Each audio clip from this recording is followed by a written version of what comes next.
본문은 시편 16편 11절입니다. 이 말씀을 통해서 올해를 살아가는 지표로 삼으시면 시편 16편 11절 3절이니까 다 같이 한번 보도록 하겠습니다. 시작.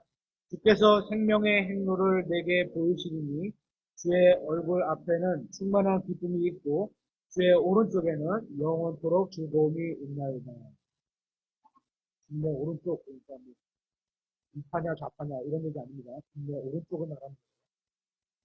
오늘 우리는 하나님께서 인도해 주시면 어떻게 되는지에 대해서 살펴보려고 합니다. 예수님을 믿으면 이 세상에서 좋은 일만 일어나게 되고 또 죽어서는 하늘나라에 가게 된다고 생각하는 사람들이 있습니다.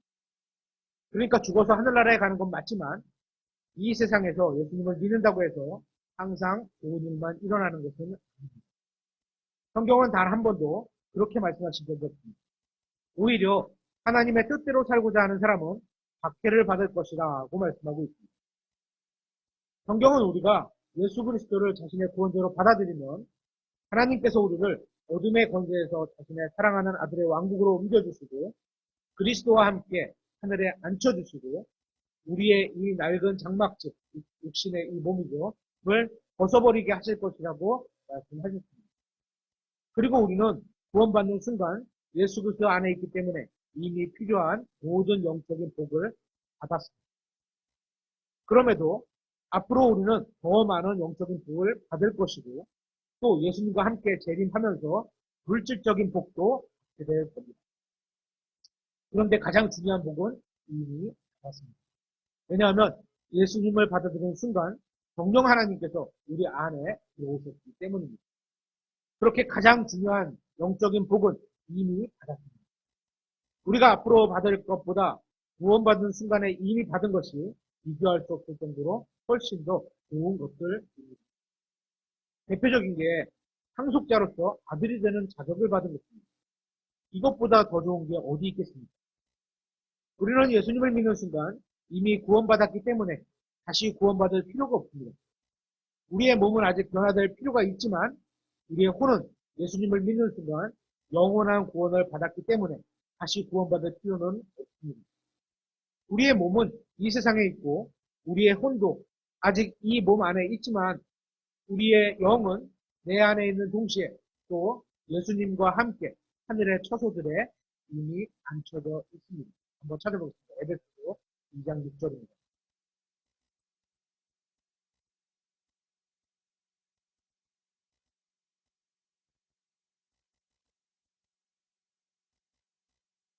또 우리가 함께 일으키사 또 우리를 함께 일으키사 그리스도 예수님 안에서요. 하늘의 처소들에 우리를 함께 앉히셨으니 앉히실 것이다가 아니고 앉히셨으니라고 과거에 되어 있죠. 이제 우리에게는 하나님께서 말씀하신 것을 믿음으로 받아들이냐의 문제만 남아있습니다. 이렇게 우리는 이미 하나님께로부터 엄청난 약속과 축복을 받았습니다. 그래서 이것을 믿음으로 붙들고 살아가느냐 마느냐의 문제만 남아있는 겁니다. 하나님께서는 우리를 위해 모든 것을 준비해 두셨습니다. 지금은 비록 우리가 이 세상에서 살아가면서 어려움을 겪고 있지만 그리 오래 지나지 않아서 언젠가 이 모든 어려움들이 사라질 날이 올 겁니다. 그래서 우리는 주님께서 어떻게 우리 인생을 인도해 주시는지 알아야 하는 겁니다. 그래야 그 인도를 따라갈 수 있게 되는 겁니다. 주님께서는 감사하게도 성경에 미리 모든 것을 다 기록해 주셨다는 겁니다. 첫 번째, 길을 인도하시는 분은 항상 하나님입니다. 다시 본문 10편, 16편, 11절을 보시면 주께서 생명의 행로를 내게 보이시리니 라고 되어 있는데 여기서 행로는 패스, 그래서 길 이렇게도 번역할 수 있는 거죠. 길입니다. 주의 얼굴 앞에는 충만한 기쁨이 있고 주의 오른쪽에는 영원토록 즐거움이 있나이다 라고 말씀하고 있습니다. 본문은 주님으로 시작합니다. 그러니까 우리의 길을 인도하는 분이 항상 주님이라는 사실을 인정하고 믿음으로 그 길을 걸어야 합니다. 우리는 하나님을 신뢰하고 그분이 우리의 인도자가 되신다는 사실을 인정하며 그분의 인도를 따라가야 합니다. 주님께서는 우리를 인도하시기 원하시지만 강제로 인도하시지는 않으십니다. 우리가 주님의 인도를 따르려면 우리 스스로가 주님을 따라가야 한다는 겁니다. 하나님은 인도를 하시길 원하시고 계시고 인도를 하시겠지만 우리가 따라가야 된다는 거죠. 그러니까 인도하시는 분은 하나님이시지만 그 인도를 따라가야 하는 주체는 누구라고요? 우리 자신인 겁니다. 사람들은 인도할 때 흔히 억지로라도 따라오라고 하지만 그건 육신의 생각일 뿐입니다.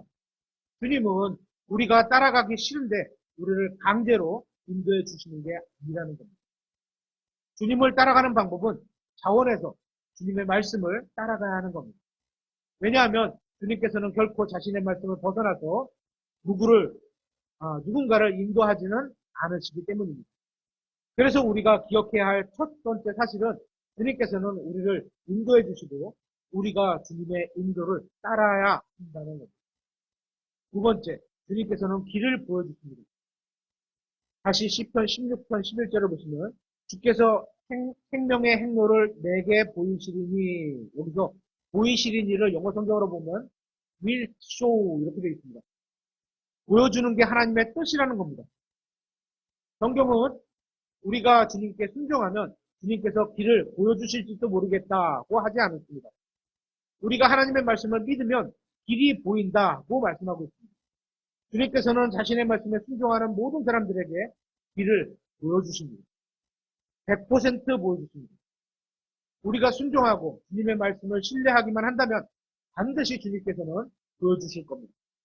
보여주실 수도 있고 아닐 수도 있다가 아니라 100% 확실하게 길을 보여주신다는 겁니다. 이건 하나님의 약속된 뜻입니다. 우리에게 자신의 길을 보여주시는 것은 주님의 뜻입니다.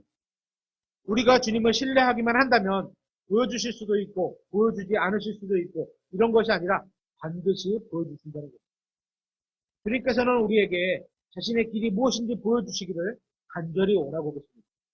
따라서 만약에 우리가 구원받았다고 할지라도 길을 모르고 헤매고 있다면, 길을 모르고 헤매고 있다는 것은 성경에 보면 자기 마음대로 그냥 살아간다는 얘기예요. 그죠? 길은 성경에 이렇게 딱딱딱 이렇게 따라가려면 길이 나와 있는데 그 길대로 살지 않고 자기 마음대로 살아간다는 거죠. 인생의 길을 어디로 가야 하는지 모르고 헤매고 있다면 그것은 주님의 잘못이 아니라 우리가 무엇인가를 잘못되었기 때문에 헤매고 있는 것입니다. 왜냐하면 주님께서는 우리에게 길을 보여주시기를 원하신다고 말씀하고 있기 때문입니다. 하나님의 뜻은 저를 주님이 뜻하시는 길로 인도해 주시는 겁니다. 저만 그런 게 아니겠죠. 여러분도 마찬가지죠. 제가 제 생각대로 판단해서 잘못된 길로 들어가거나 죄를 짓는다면 그것은 하나님께서 저에게 간절히 원하시는 것을 어기고 있는 겁니다. 하나님의 뜻은 저를 생명의 길로 인도해 주시는 겁니다. 문제는 우리가 하나님의 길로 가는 것을 원하지 않고 있다는 겁니다. 구원받은 많은 사람들이 구원받는 건 원하지만 구원받고 나서 이 세상에 있는 동안에 하나님의 길로 가는 것을 원하지 않는다는 겁니다. 우리가 말로는 주님의 인도를 구한다고 하고 주님께서 인도해 주셨다고 하지만 실제로는 주님께서 인도해 주시는 그 길을 걷고자 하는 마음은 별로 없다는 겁니다. 다시 말하면 하나님의 뜻대로 살고자 하지 않는 것이 바로 우리의 문제요, 저의 문제요, 여러분의 문제라는 겁니다. 그렇게 주님께서 보시는 우리의 문제는 동일합니다. 여러 번 말씀드렸지만 우리가 생각할 때의 우리 문제와 주님께서 생각할 때의 우리의 문제는 서로 다릅니다. 또 우리는 저마다 각자의 문제가 다르다고 생각을 합니다. 학생들은 학업 성적이 문제고 청년들은 취업이나 결혼하는 게 문제고 나이 들면 내 집 하나 마련하는 게 문제고 더 나이 들면 건강 문제나 은퇴 후 생활의 문제라고 생각을 합니다. 그런데 하나님께서 보시는 우리의 문제는 다 동일하다는 겁니다. 구원받은 우리가 원하는 것은 이 세상에서 잘 먹고 잘 살다가 죽어서 하늘나라 가기를 원합니다. 그래서 대부분의 기도가 멋진 언어를 구사하고 포장해서 듣기 좋게 기도하지만 사실 이런 걸 구하는 겁니다. 이 땅에서 잘 먹고 잘 사는 거. 이 땅에서 잘 먹고 잘 사는 게 나쁜 건 아닙니다. 하지만 그게 1순위로 구해야 될 건 아니라는 거죠. 그러면서 뭔가 내가 불편하든지 몸이 아프든지 일이 잘 되지 않는다든지 하면 이건 하나님의 뜻이 아닐 거라고 생각하면서 간절히 잘 먹고 잘 살게 되기를 기도합니다. 그런 것들도 우리에게는 중요합니다. 그렇죠? 이게 하찮다 이렇게 생각하는 건 아니에요. 하지만 하나님께서 보시는 우리의 문제는 그런 차원이 아닙니다. 하나님께서 보시는 우리의 문제는 우리가 하나님께 인도해 주시는 길로 가려고 하지 않는다는 겁니다. 이게 하나님의 생각과 우리의 생각이 다른 겁니다. 우리는 우리의 입장과 우리가 좀 편한 것을 추구하는데 하나님께서는 그걸 그다지 중요하게 보시지 않는다는 겁니다. 하나님께서 원하시는 것은 우리가 하나님의 길로 걷느냐는 겁니다. 이걸 하나님께서 원하시는 겁니다. 그런데 하나님께서 보시는 우리의 문제는 우리가 하나님께서 인도해 주시는 길로 가려고 하지 않는다는 겁니다. 다시 말하면 우리가 하나님의 뜻대로 살려고 하지 않는다는 겁니다. 남편에게는 아내를 예수님이 교회를 사랑하신 것 같이 사랑하라 이렇게 말씀하시고 아내에게는 남편을 공경하라 자녀에게는 부모에게 순종하라 이런 가장 일반적인 하나님의 뜻에도 순종하지 않고 있다는 겁니다. 우리가 생각할 때 우리의 문제가 다 다르지만 하나님께서 보실 때는 여기에 모인 사람들의 문제는 다 동일합니다. 하나님의 뜻대로 하려고 하지 않는다는 겁니다. 우리는 예수 그리스도를 믿고 구원받긴 했지만 여전히 하나님께 반역하는 마음이 있습니다. 왜냐하면 구원받은 사람도 옛 본성을 그대로 지니고 있기 때문입니다. 예수님께서 공중으로 오셔서 우리를 불러주셔서 우리가 들림받아 올라갈 때 이 장막, 죄의 이 몸을 벗어버리게 되잖아요. 그때야 우리의 옛 본성을 다 벗어버릴 수 있게 됩니다. 그래서 그때가 오기 전까지는 구원받았다고 할지라도 여전히 옛 본성을 그대로 가지고 있습니다. 이것이 바로 우리의 근본적인 문제입니다. 문제는 우리가 배운 성경 구절을 가지고 나 자신의 입장을 정당화한다거나 우리의 반역을 교묘하게 빠져나가려고 한다는 겁니다. 우리는 저마다 하나님의 말씀대로 살지 못한다는 그럴듯한 핑계를 가지고 있습니다. 이런 상황에서는 어쩔 수 없지. 이런 핑계를 가지고 있는 겁니다. 그런데 분명한 점은 우리의 어떤 핑계도 변명도 그리스도의 심판석에서는 정당화되지 못한다는 겁니다. 세 번째, 주님께서는 각 개인에게 자신의 길을 보여주실 겁니다. 다시 본문에서 내게 보이시리니 라고 하고 있습니다. 하나님께서는 주님 자신의 길을 우리 각자에게 보여주실 겁니다. 저는 우리가 사는 지금 이 시대에도 종교개혁이 필요하다고 생각합니다.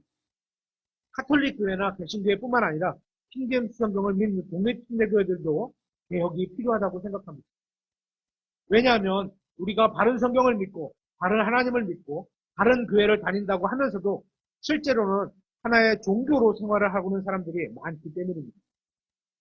절에 가서 불공을 드리고 카톨릭 교회에 가서 마리아 상 앞에 묵주 기도를 하고 성수 같은 걸 뿌리고 그런 것만이 종교 생활이 아닙니다. 교회는 다니지만 예수님과 개인적인 교제를 나누고 있지 않은 것은 다 종교일 뿐입니다. 성경에 의하면 불교, 유교, 천주교, 바벨론 종교 이런 것들만 종교가 아니라 다른 교회가 다른 성경을 읽어도 예수님을 진정으로 사랑하는 마음이 없다면 다 종교 생활인 겁니다. 그러니까 우리의 문제가 뭐냐 하면 진정한 영적 생활을 하는 것이 아니라 자기도 모르게 종교 생활을 하고 있는 겁니다. 다른 성경을 보고 다른 교리를 공부하고 그러고 있으니까 신앙생활을 잘하고 있다고 생각하겠지만 이건 착각일 수 있습니다. 그래서 지금도 종교개혁이 필요하다고 생각하는 겁니다. 교회 다니는 많은 사람들이 주님께서 자신이 아닌 자신의 교회 목사님에게 길을 보여주실 것이라고 생각합니다. 당연히 목사님에게도 여러분을 바른 길로 인도하시죠. 하지만 목사님이 인도한 그 길이 옳고 그른 것을 판단하는 것은 여러분 자신 안에 계신 성령님을 통해서 여러분이 판단해야 하는 겁니다. 한번 생각해 보세요. 목사님이 주님께로 바르게 인도하는 교회는 별로 다니고 싶지 않겠죠. 왜냐면 옳은 말을 하니까. 그렇죠? 그냥 대충 살거나 편안하게 다닐 수 있는 설교를 하면 좋은데 그렇지 않겠죠. 그런데 그것보다 더 중요한 건 뭐냐? 내가 주님께 바르게 인도받고 있느냐는 겁니다. 목사님은 당연히 바르게 인도하시죠.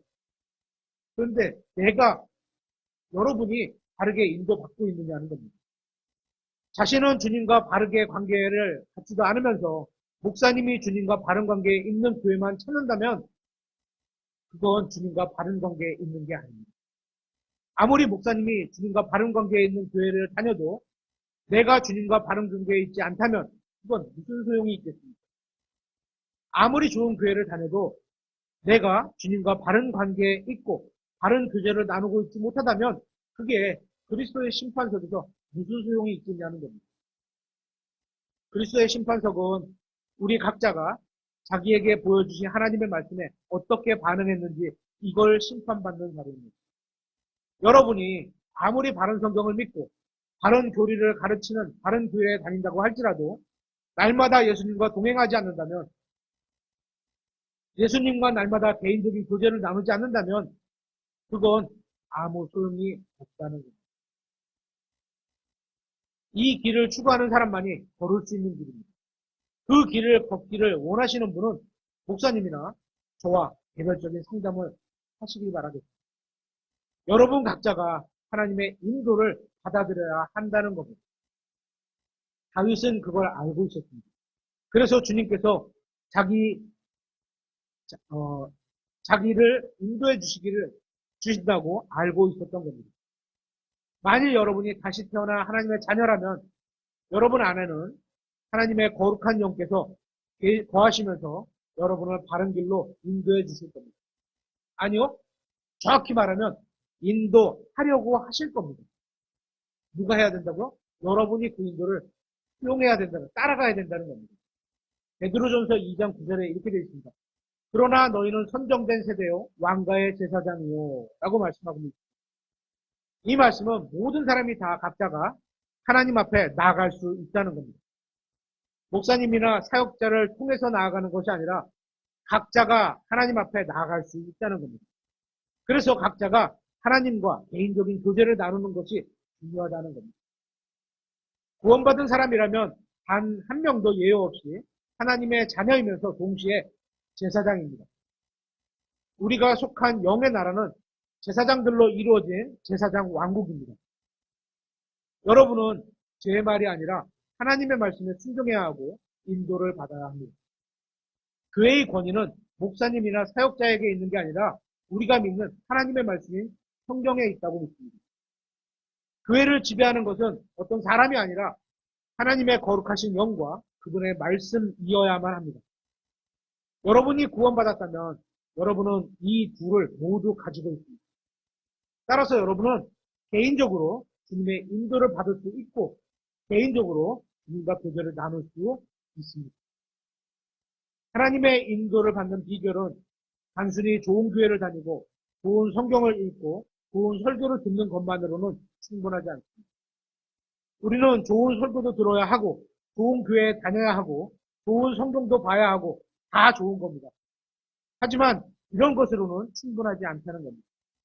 여러분 개인이 하나님과 개인적인 교제를 나누고 사귐이 있어야 합니다. 내가 예수님을 개인적으로 알고 있어야 한다는 겁니다. 시편 16편 8절에 이렇게 되어 있습니다. 내가 주를 항상 내 앞에 모셨나니 그분께서 내 오른쪽에 계심으로 내가 흔들리지 아니하리로다. 이 세상에서 흔들리지 않는 비결은 항상 주님 앞에 거하는 겁니다. 그러기 위해서 다른 교회를 다니고 다른 설교를 듣고 해야 하지만 중요한 것은 여러분 각자가 주님 따르기를 원하고 주님의 길로 걷기 원하는 사람이라야 주님의 인도를 받을 수 있다는 겁니다. 네 번째, 우리는 자신의 인도자가 될 수 없습니다. 예레미야서 10장 23절 찾아보겠습니다.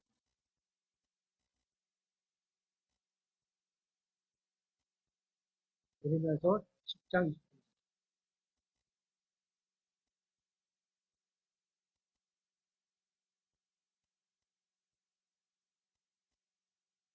오 주여 사람의 길이 여기 사람 아닌 분 없죠. 사람이죠. 사람의 길이 사람 자신에게 있지 아니하고 여러분의 길이 여러분 자신에게 있지 아니하되 걷는 자의 걸음을 인도하는 것이 걷는 자에게 여러분 다 걸어오셨죠? 차 타고 또 내려서 걸어오셨죠? 걸음을 인도하는 자에게 인도하는 것이 걷는 자에게 있지 아니함을 내가 아나이다. 여러분의 걸음이 여러분에게 있지 않습니다. 여러분은 아십니까? 성경에 의하면 여러분은 여러분 자신을 인도할 수 없습니다. 사람의 길이 우리가 걷는 인생의 길이 사람 자신에게 있지 않답니다. 무슨 말이냐면 여러분이 여러분 자신의 길을 알 수 없다는 겁니다. 제가 내일 어떻게 될지 제가 저를 알 수 있나요? 모릅니다. 그렇죠? 내가 지금 어떻게 어느 길로 가는지 알 수 없다는 겁니다. 아마도 나이 드신 분들은 많이 이해가를 하실 텐데요. 젊었을 때 계획했던 인생대로 걸어온 분이 계실까요? 없으실 겁니다. 저도 이제 5학년 8반이 되었는데요. 제가 20대 때 생각했던 저의 인생의 길은 이게 아니었습니다. 그러니까 저의 길이 제 자신에게 있지 않다는 겁니다. 그래서 우리는 우리 자신을 믿어서는 안 된다는 겁니다. 우리는 우리 자신에 대해서 형편없는 인도자입니다. 이건 제가 자세히 설명하지 않아도 여러분 스스로 아실 거라고 생각합니다. 그러니까 여러분, 그러니까 내 인생이라도 내가 주관하면 엉망이 되니까 내 인생길을 제대로 인도해 주시는 인생의 주님을 만나야 한다는 겁니다. 그분이 바로 하나님이십니다. 잠언서 14장 12절에 이렇게 되어 있습니다. 어떤 길은 사람이 보기에 오르나 그것의 끝은 사망의 길들이니라. 어떤 길은 정답 같아 보이고 많은 사람들이 옳은 길이라고 그 길로 가고 있지만 사실은 완전히 잘못된 길도 있습니다.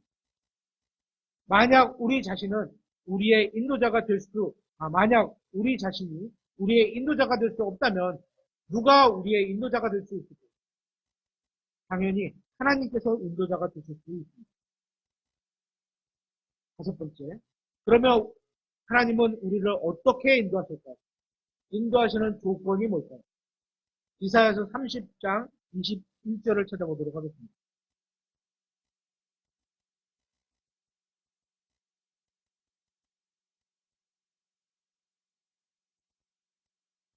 이사야서 30장 21절. 너희가 오른쪽으로 돌든 왼쪽으로 돌든 내 뒤에서 나는 말을 내 귀가 들을 터인데 이렇게 뒤에 있다는 얘기죠. 그 말이 이르기를 이것이 길이니 너희는 그 길로 걸으라 하리로다. 좀 독한 구절이죠. 이쪽으로 가든 저쪽으로 가든 뒤에서 어떤 음성이 들리게 된대요. 그런데 그 음성이 뭐라고 하시냐면 이것이 길이니 너희는 그 길로 걸으라 이렇게 말씀하신다는 겁니다. 그러면 뒤에서 들리는 즉 내면에서 들리는 그 소리가 하나님의 음성인지 아니면 내 자신의 생각인지 어떻게 알 수 있습니까? 이사야서 58편 9절에 이렇게 되어 있습니다. 58장 9절에 그때 내가 부르면 주가 응답하겠고 내가 부르짖으면 그가 이르기를 내가 여기 있나이다 하리라.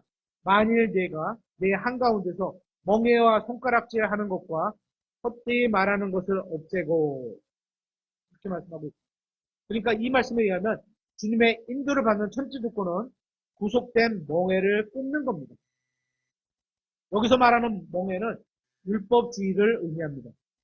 율법주의란 율법을 주신 본질은 하나님이 율법을 주신 본질은 하나님에 대한 사랑과 이웃에 대한 사랑과 같은 마음은 외면하고 원래 율법은 그런 마음을 가지라고 준 건데 그죠? 그런 마음을 네가 못 가지니까 가지라고 볼 수 있도록 주신 건데 그런 걸 못 봤죠? 마음은 외면하고 말씀 문자만 지키면 된다는 겁니다. 그러니까 마음이 없이 행실만 있으면 된다는 겁니다. 그렇죠? 마음이 없기 때문에 말씀에 억눌리게 되는 겁니다. 그래서 사랑은 명령을 무겁지 아니하니 이런 말씀이 있잖아요. 사랑하는 마음이 있으면 하나님의 명령이 와도 무겁지 않게 행할 수 있다는 거예요. 그렇죠? 하지만 사랑이 없으면 율법으로만 하면 무겁다는 거죠. 하나님의 영은 여러분을 속박 가운데로 인도하지 않으시고 자유 가운데로 인도하십니다. 주님의 인도를 받기 위해서는 먼저 율법주의의 멍에를 끊어야 합니다. 구원받은 많은 사람들이 율법주의처럼 두려움에 사로잡혀서 그 외의 일을 합니다. 무엇인가를 억지로라도 하지 않으면 마치 하나님께서 진노하실지도 모른다는 그런 찜찜한 마음에 사로잡혀 있습니다. 이러한 두려움은 성령님께서 인도하는 것이 아닙니다. 진정한 영적 성장은 두려움이 동기가 되어서 무엇인가를 억지로 하는 데 있지 않습니다.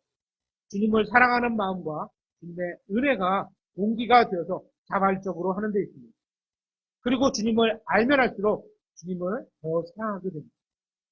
여기서 영적 성장의 비결이 있습니다.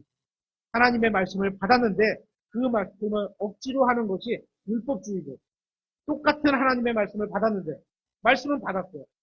그죠? 율법도 하나님의 말씀이에요. 그죠? 받았는데 주님의 은혜로, 사랑으로 인해서 자발적으로 행하는 게 주님의 인도를 받는다는 겁니다. 율법주의의 성도는 있지만, 율법주의 성도도 있지만 율법주의 목사도 있다는 걸 알아요. 그렇게 가르치는 분들도 있어요. 둘째 조건, 손가락질 하는 것을 버려야 합니다. 본문에 나온 대로 멍에와 손가락질 하는 것과 헛되이 말하는 것을 없애고 이렇게 말씀하고 있습니다. 그러면 우리가 부를 때 주님께서 응답하신다고 말씀하고 있습니다. 하나님의 말씀을 가지고 자신을 비춰봐야 합니다. 다른 사람을 비춰보는 것이 의미가 없습니다. 다른 사람이 제대로 신앙생활을 못한다고 손가락질하면서 그러면 안 된다는 거예요. 알겠죠? 네? 하면서 결코 주님의 인도를 받을 수 없다는 겁니다. 특히 킹젠스 진영에서는 바른 교리를 연구하는 사람들이 많이 있습니다. 문제는 열심히 연구를 해서 쌓은 지식으로 다른 사람들에게 손가락질 하는데 사용하는 게 문제입니다. 자신은 아니라고 생각할지 모르지만 다른 사람들에게 손가락질 하는데 사용합니다. 그렇게 하면 주님의 인도를 받을 수 없다는 겁니다. 우리가 성경을 연구하는 목적은 하나님께 인정받고 주님 앞에서 자신이 먼저 바로 서고 또 다른 사람도 바로 설 수 있도록 돕기 위해서 성경을 연구하는 겁니다. 우리가 아무리 성경 지식이 많다고 할지라도 그것을 가지고 다른 사람을 정죄하고 비판하기 위해서 사용하는 데만 사용한다면 영적으로 결코 성장할 수 없고 주님의 인도를 받을 수 없는 겁니다. 우리 교회는 이렇지 않나요? 아니어야 한다는 겁니다. 그렇죠? 우리가 아무리 지식이 많다고 할지라도 그것을 가지고 손가락질하면서 다른 사람을 다른 길로 인도할 수는 없다는 겁니다. 오직 하나님의 말씀을 통해 일하시는 성령님만이 우리와 다른 사람을 다른 길로 인도하실 수 있습니다. 주님의 인도받는 세 번째 비결은 헛된 말을 하지 않는 겁니다.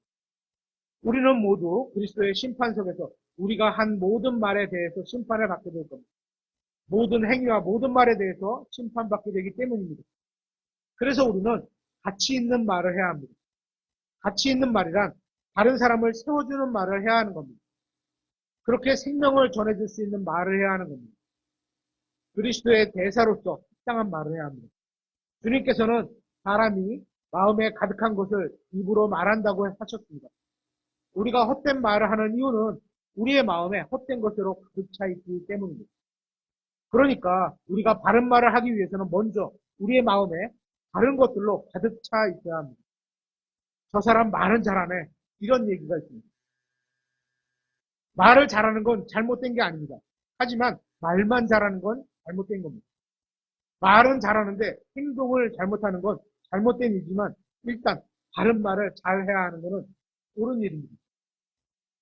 쓸데없는 말이나 헛된 말을 하면 안 됩니다. 말을 잘 해야 합니다. 그런데 말을 잘 하기 위해서는 그 사람의 내면에 바른 것이 가득 차 있어야 합니다. 그래야지 바른 말이 나올 수 있다는 겁니다. 우리가 바른 말을 하지 못하는 건 우리의 마음에 바른 것이 없기 때문입니다. 우리가 매일 읽는 하나님의 말씀으로 우리를 가득 채우지 못했기 때문입니다. 하나님의 말씀으로 자신을 가득 채우지 못했기 때문에 이 세상에 쓸데없는 것들과 헛된 것들로 가득 채우다 보니까 그런 것들이 그냥 툭툭 튀어나오는 겁니다. 이게 마음에 가득한 것이 입으로 나온다고 하신 말씀의 의미입니다. 그런데 이사야서 58장 10절에 이렇게 말씀하고 있습니다. 내 혼을 굶주린 자들에게로 이끌며 고난당하는 혼을 만족시키면서 내 빛이 어둠 속에서 솟아올라 내 어둠이 대낮같이 되리라. 또 주가 너를 계속 인도하여 가뭄 속에서도 내 혼을 만족시키며 내 뼈를 기름지게 하리니 너는 물된 동산 같겠고 물이 끊이지 아니하는 물샘 같으리라. 우리는 자신만을 위해 살지 말고 다른 사람을 도와줘야 합니다. 우리 자신의 혼을 이끌어 굶주린 자를 향하게 하고 고난당하는 혼을 만족시키면서 어려운 사람들, 여기서는 특별히 우리가 영적으로 적용해 본다면 영적으로 어려움에 처한 사람들이 많이 있잖아요. 이 세상에서 겉으로 보면 잘 먹고 잘 사는 것 같아 보여도 영적으로는 굉장히 어려움에 처해 있는 사람들이 있거든요. 예를 들면 죽으면 지옥 가는 사람들, 그런 사람들은 다 영적으로 어려움에 처해 있는 사람들입니다. 그런 사람들을 우리가 도와줘야 한다는 겁니다. 우리는 그들이 굶주림을 해결해 줄 수 있는 참된 음식과 그들의 목마름을, 영적인 목마름을 해결해 줄 수 있는 참된 음료를 가지고 있습니다.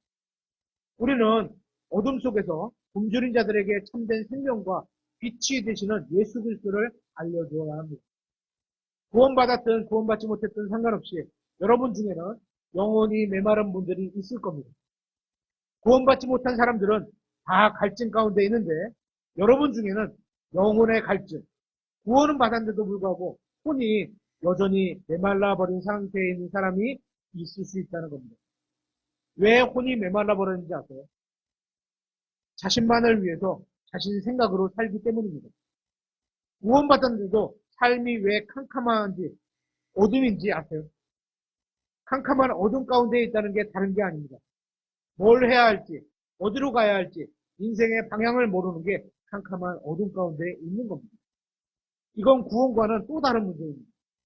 왜 캄캄한 어둠 가운데 있는지 아세요? 자신만을 위해서 살기 때문입니다. 여러분이 여러분 자신만을 위해서 사는지 아닌지 어떻게 알 수 있는지 아세요? 여러분의 기도 제목을 보면 알 수 있습니다. 평상시에 어떤 기도를 하는지 보면 알 수 있는 겁니다.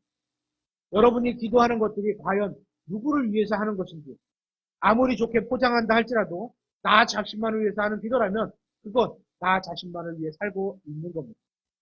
두 번째, 무엇을 보면 알 수 있느냐? 여러분이 어디에 돈을 쓰는지 보면 알 수 있습니다. 돈을 쓰는데 대부분을 나 자신만을 위해 쓰고 있다면 여러분은 자신만을 위해 살고 있는 겁니다. 물론 돈을 벌어서 가정을 부양해야 하는 건 맞지만 모든 걸 거기에만 집중되어야만 한다면 그것도 나 자신을 위해서만 사용하고 있는 겁니다. 그래서 삶이 어두움 가운데 있는 겁니다. 제가 지어낸 말이 아닙니다. 하나님의 말씀이 그렇게 말씀하고 있습니다. 그래서 하나님의 인도를 전혀 받지 못하고 있다고 느끼는 겁니다. 여러분이 굶주린 자를 도와주고 고난당한 혼을 시킨다면 여러분은 빛 가운데 거하게 될 겁니다. 왜냐하면 이것이 우리가 존재하는 이유, 즉 하나님의 영광을 위해서 존재하는 것이기 때문입니다. 그런데 우리가 구원을 받은 이후에 이 세상에 있는 이유는 예수님께서 이 세상에 계셨을 때 하셨던 일들, 그 일들을 우리가 그대로 하기 위함입니다. 그래서 우리를 예수 그리스도의 대사라고 부르는 겁니다. 예수님께서 이 세상에 계실 때 하셨던 일들은 복음을 전하시고 진리를 가르치실 일이었습니다. 또 자기를 희생해서 다른 사람들을 도와주셨습니다. 우리가 그 일을 하라는 겁니다. 그래서 대사의 직분을 주신 겁니다. 우리가 그 일을 하지 못하면 우리가 어둠 가운데 있게 된다는 겁니다. 그렇게 주님의 인도를 받는다면 끊어지지 않는 샘물같이 되어서 모든 갈증이 해소될 거라는 말씀입니다. 그러니까 우리의 혼이 메마른 이유는 주님께서 주신 내게 주신 사명을 망각하고 있기 때문인 겁니다. 그래서 완전히 혼을 메말라 버린 겁니다. 그런데 내가 주님께서 주신 사명을 기억하고 그것을 거기에 헌신한다면 주님께서는 다시 물을 공급해 주실 겁니다. 그러면 우리가 샘물같이 된다고 말씀하고 있습니다. 무슨 말이냐 하면 목마르지 않게 된다는 겁니다. 이처럼 교회의 참된 부흥은 여러분 개인의 마음속에서부터 시작됩니다. 여러분은 부흥회를 찾아다닌다고 다니기도 하는데요. 그게 그럴듯한 생각인 것 같지만 그건 성경이 말씀하시는 건 아닙니다. 참된 부흥은 개인의 마음속에서부터 시작되는 겁니다. 부흥한다는 건 우리 안에서 생명수가 막 넘친다는 겁니다. 혹시 여러분의 신앙생활에 맹매하지는 않으십니까?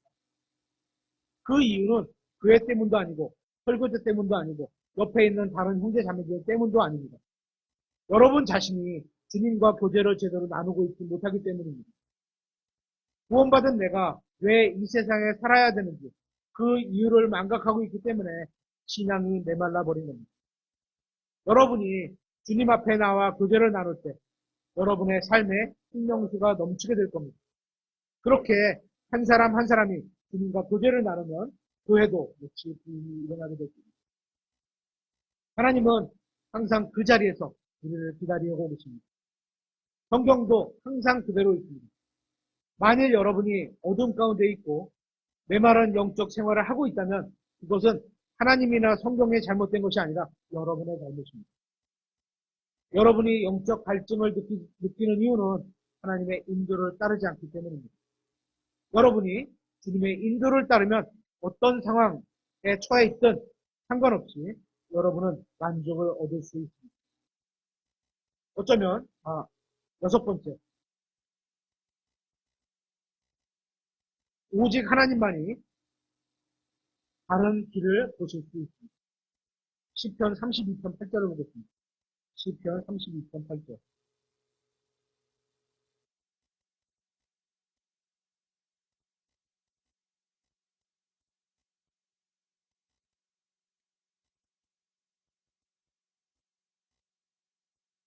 내가 너를 훈계하며 내가 가야 할 길로 너를 가르치고 내 눈으로 너를 지도하리로다.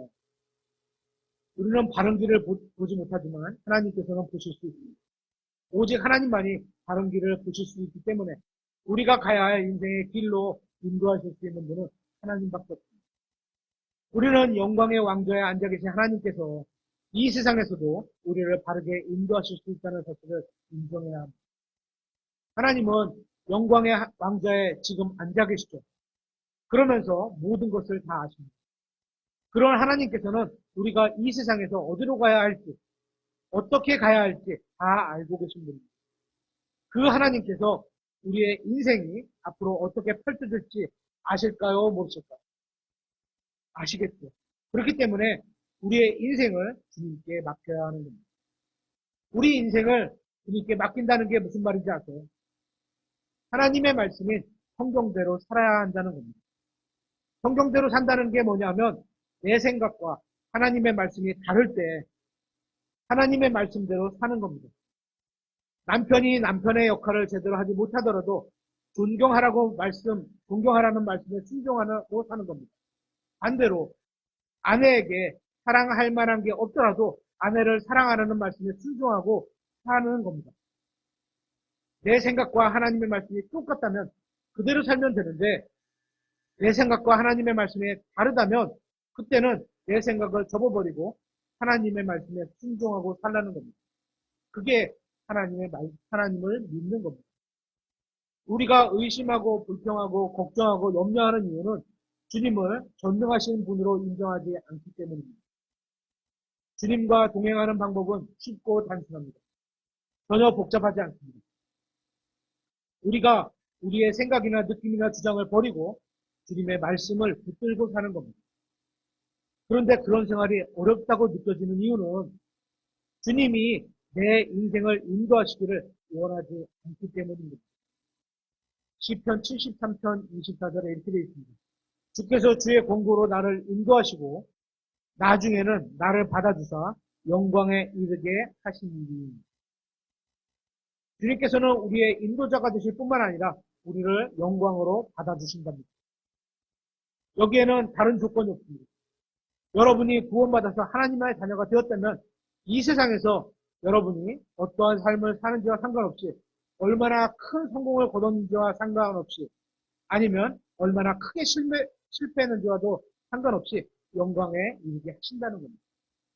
그러니까 여러분이 이 세상에서 열심히 살았는데도 혹시 어떤 일이 잘 안 된다거나 아니면 좋은 대학에 못 간다거나 좋은 직장에 못 들어간다고 해서 크게 실망할 필요가 없다는 겁니다. 왜냐하면 이 세상에서의 삶이 지나고 나면 여러분이 하나님의 자녀라면 하나님께서는 여러분을 영광으로 받아주실 것이기 때문입니다. 마지막으로 7번째, 오직 주님의 말씀만이 유일한 등불과 빛이 됩니다. 시편 119편 105절을 찾아보겠습니다. 성경은 마술책이 아닙니다.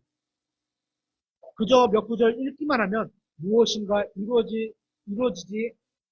이루어지는 것이 아니라는 겁니다. 그리스도의 신앙생활이라고 하는 것이 그저 교회에 좀 다니고 기도 좀 하고 성경도 몇 구절 읽는 것으로 다 되는 것이 아닙니다. 성경은 마법책이 아닙니다. 성경은 하나님께서 영감으로 주신 그분의 말씀입니다. 그 말씀을 믿는 사람 안에서 거룩하신 영이신 성령님께서 일하실 것입니다. 그러니까 읽는 것만으로는 충분하지 않다는 겁니다. 내게 주신 말씀을 마음으로 믿어야 하는 겁니다. 그러면 성령 하나님께서 여러분 안에서 일하신다는 겁니다. 시편 119편 105절에 주의 말씀은 내 발의 등불이요 내 길의 빛입니다. 우리가 살아가는데 어두워요 안 어두워요? 앞길이 보여요 안 보여요? 안 보이죠. 그래서 어두운 세상을 밝히려면 뭐가 필요해요? 등불이 필요하잖아요. 성경은 하나님의 말씀이 그 등불이라고 합니다. 그 등불을 내 발 앞에다 놓으면서 다니라는 거죠. 그죠? 오직 주님의 말씀만이 여러분 발에 등불이요 또 빛이 될 수 있다는 말씀입니다. 아무리 좋은 설교라도 여러분 발에 등불이나 빛이 될 수 없습니다. 오직 하나님의 말씀만이 여러분의 등불과 빛이 될 수 있는 겁니다. 오늘 말씀을 마무리하겠습니다. 본문을 다시 보면 이렇게 되어 있습니다. 주께서 생명의 통로를 내게 보이시리니 주의 얼굴 앞에는 충만한 기쁨이 있고 주의 오른쪽에는 영원토록 즐거움이 있나이다. 여기 잘 보세요.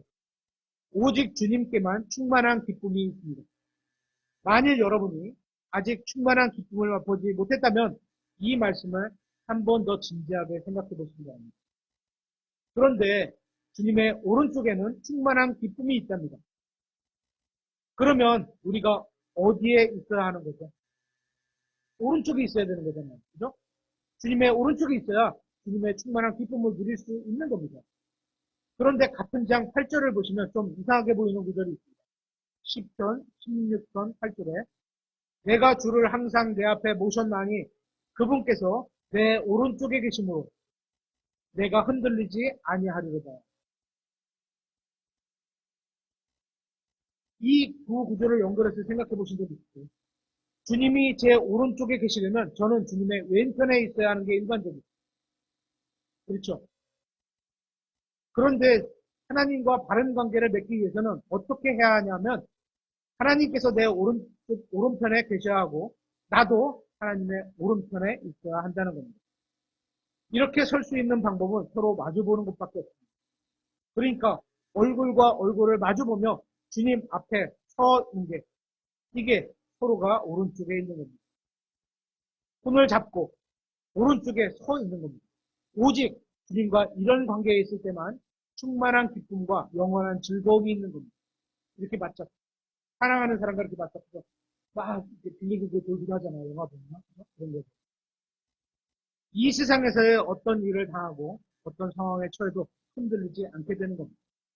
다시 말하면 주님과 항상 마주보고 있어야 합니다. 이게 신앙생활의 핵심입니다. 그런데 우리는 자꾸 옆 사람이나 주변 풍경을 보기 때문에 기쁨도 잃어버리고 마음이 흔들리게 되는 겁니다. 하나님께서는 여러분의 마음속에 빛을 비춰주시길 원합니다. 그리고 여러분이 눈을 들어 하나님을 바라보게 되기를 원하십니다. 다른 것에 시선을 빼앗기지 않게 되기를 원하십니다. 이 세상에서의 작은 성공이나 작은 실패가 아니라 그리스도의 심판석에서 여러분의 인생의 성패가 드러나게 된다는 사실을 여러분이 기억하셨으면 좋겠습니다. 올해는 작년보다 좀 더 친밀한 교제를 나누게 되시길 부탁드립니다.